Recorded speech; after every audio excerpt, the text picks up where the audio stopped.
Hey guys, in this video I'm going to fully and completely explain every single aspect of the American executive branch.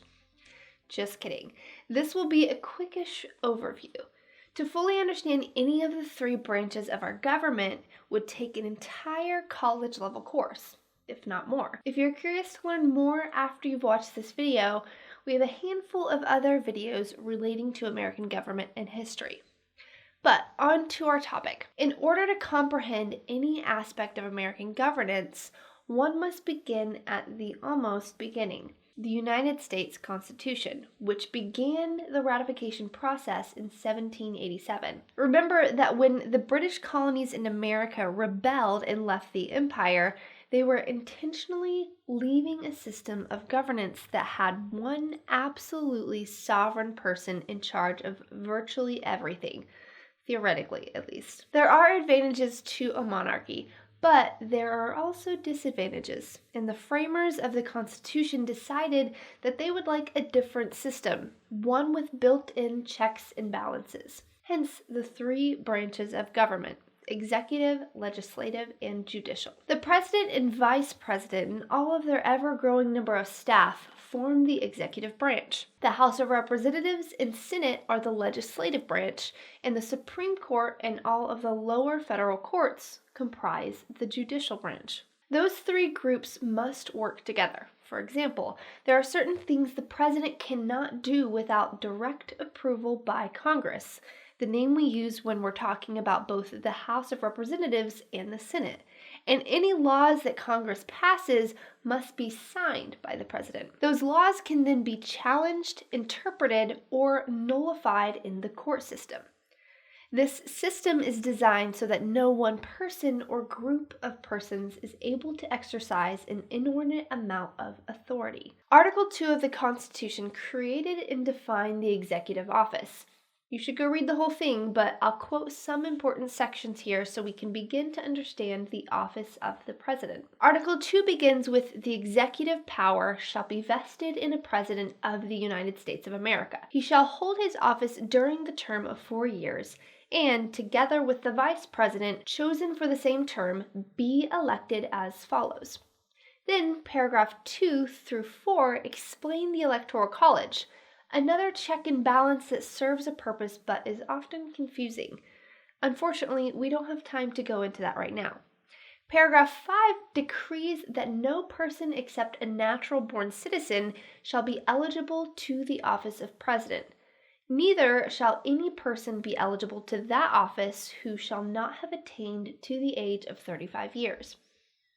Paragraph 6 describes the transfer of power from the president to the vice president in the event of an extenuating circumstance. In case of the removal of the president from office or of his death, resignation, or inability to discharge the powers and duties of the said office, the same shall devolve on the vice president.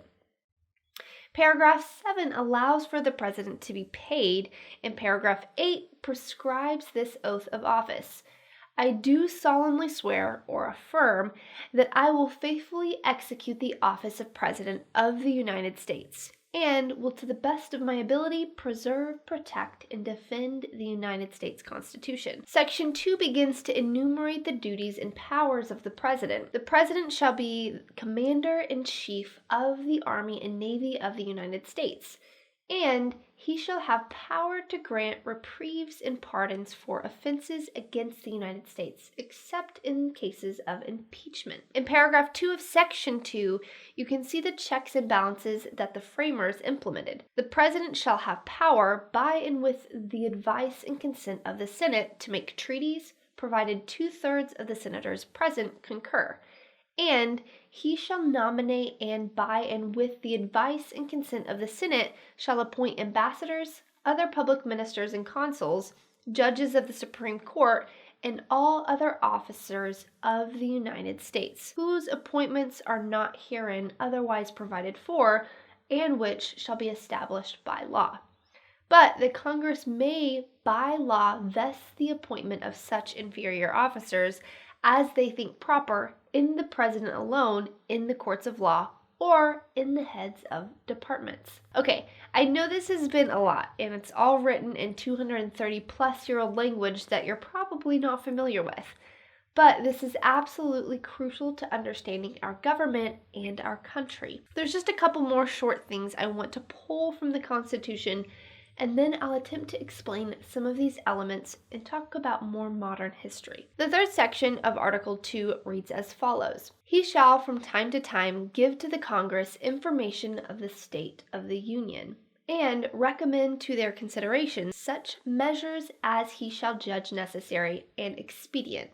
He may, on extraordinary occasions, convene both houses or either of them, and in cases of disagreement between them with respect to the time of adjournment, he may adjourn them to such time as he shall think proper. He shall receive ambassadors and other public ministers.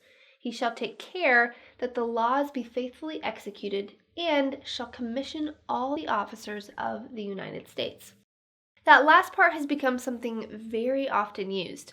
The executive order. There's no specific mention of so-called executive orders in the Constitution, but they seem to have begun with George Washington and built up over time into the form they take now. Abraham Lincoln was the first president to use them as we currently do.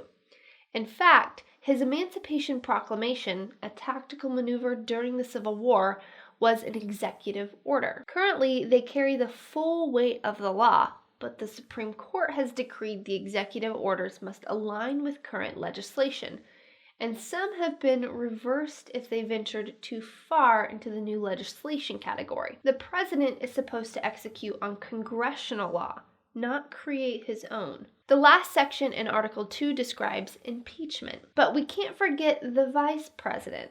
Although, to be fair, the VP hasn't always been regarded as a particularly memorable position. John Adams, this country's first federal vice president, complained to his wife that my country has in its wisdom contrived for me the most insignificant office that ever the invention of man contrived or his imagination conceived. Constitutionally speaking, the vice president has an extremely limited function. His main role is to assume the presidency in case something happens to the president, which, while it's happened a few times, mostly means a lot of waiting around. The VP is constitutionally the president of the Senate, except he has no vote unless there's a tie vote. But as you can imagine, with the growth in size and scope of the federal government, the vice president has found ways to keep himself busy. While the president and vice president are probably the most well-known members of the executive branch, the cabinet also plays an important role. This is the advisory body that consists of the heads of the 15 executive departments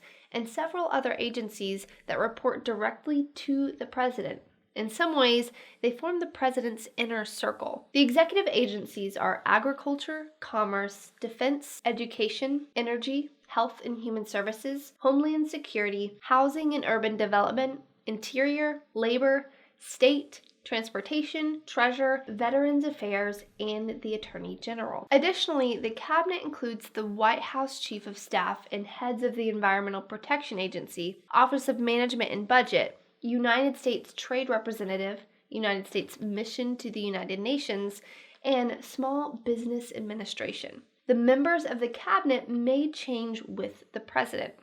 Side note, these departments have mostly been created within the past 100 years by acts of Congress. So next time you see a news headline or have a test question about the executive branch, you'll know what's up.